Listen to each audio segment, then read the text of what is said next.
My name is Aiden, and I live in rural Vermont with my parents and 2 younger brothers.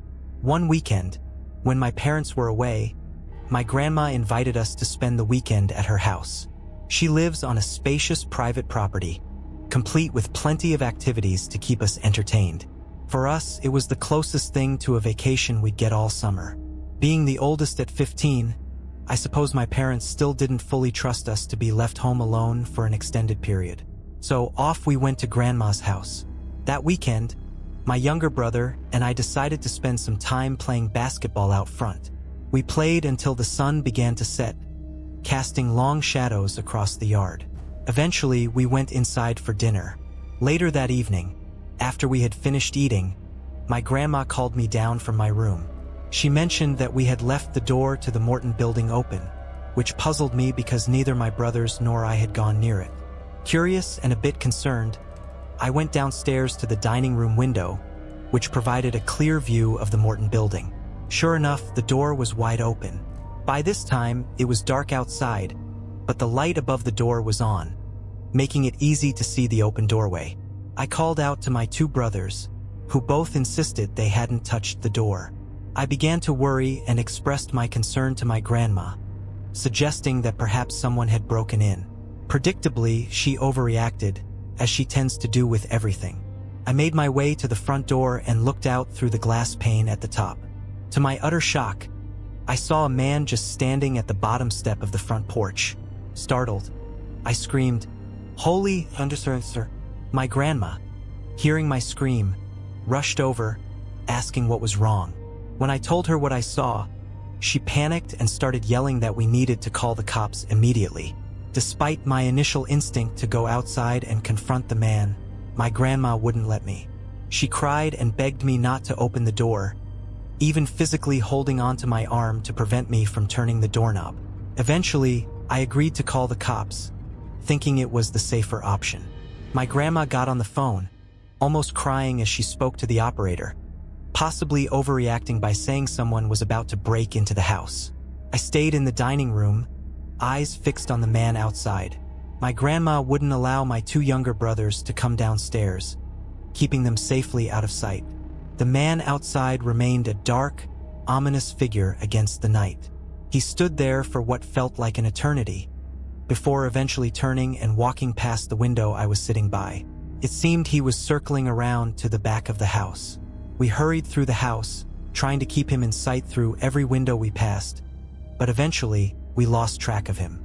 We ended up in the den, peering out the back window, but he was nowhere to be seen.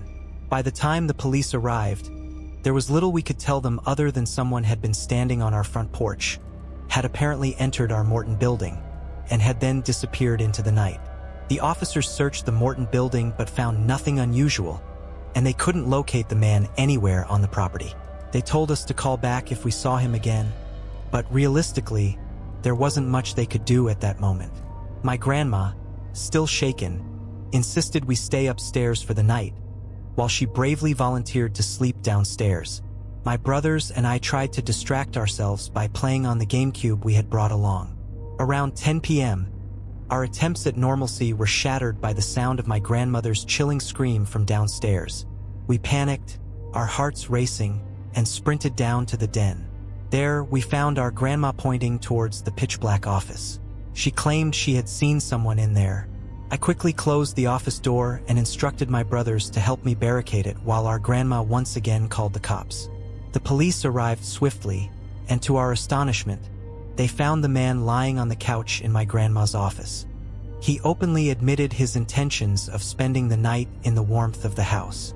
It turned out that he had simply entered through an unlocked den window. My grandma, now 92, has always been a skittish and worrisome person. This terrifying incident only amplified her paranoia, making her even more cautious about everything. This unnerving experience left a lasting impact on all of us, a reminder of how quickly a sense of safety can be shattered.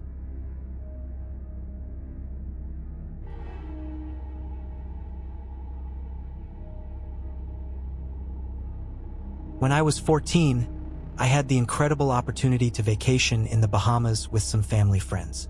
One afternoon, my friend and I decided to get henna tattoos at the hotel. The artist set up near the pool, and we were thrilled to get our hands decorated. As we sat there, I noticed a man lingering nearby, watching us. Initially, I didn't think much of it, as many people would often stop by to see what was going on and admire the intricate designs. After my henna tattoo was finished, I told my friend and her mom that I was going to head back to our room to get ready for dinner. There were 2 routes I could take to reach the other side of the hotel. I could either walk inside through a series of small shops or take the outside path along the pool. I opted for the indoor route, thinking it would be quicker. As I walked through the hotel's interior, passing by the various boutiques and stores, I made my way to the elevator. When I arrived, I was startled to see the same man who had been watching us at the henna station already waiting there. Despite feeling uneasy, I tried to brush off my discomfort. We both stepped into the elevator, and he gestured for me to select my floor first. I pressed the button for my floor, but noticed he didn't choose another floor. Alarm bells started ringing in my head, but I felt helpless, trapped in the confined space of the elevator. The elevator reached my floor, and I stepped out, trying to maintain my composure. As I began walking towards my room, which was at the far end of the hallway, I couldn't shake the feeling that I was being followed. Most of the rooms in this hotel faced the ocean, so there were large windows to the right, offering stunning views. However, I was too anxious to appreciate the scenery. I glanced over my shoulder and saw the man was about 10 feet behind me, matching my pace. Panic set in as I realized he was gaining on me. When I was just a few doors away from my room, the man suddenly rushed up and grabbed me. My heart pounded in my chest as I kicked and screamed with all my might. My efforts paid off as he stumbled and fell to the floor. I seized the opportunity to sprint to my room, slamming the door shut behind me and locking it securely. Shaking and terrified, I immediately called hotel security and provided a detailed description of the man. The hotel staff responded quickly and managed to locate him within the building. Upon further investigation, it turned out that he had been following multiple younger women throughout the hotel. The incident left me shaken and served as a stark reminder of how quickly a seemingly normal situation can turn dangerous. It also reinforced the importance of being aware of your surroundings and trusting your instincts. Although the experience was terrifying, I was grateful for the swift action taken by the hotel security, which ensured the safety of all the guests.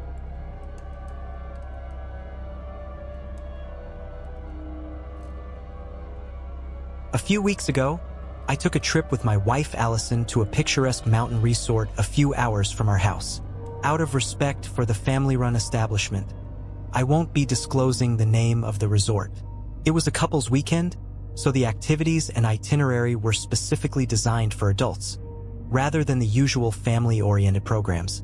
The resort had a charming, old-fashioned country feel, with everything constructed from wood, giving it a rustic and cozy ambience. Our room was enormous, essentially 2 rooms combined into one, with the door that typically separates them left open.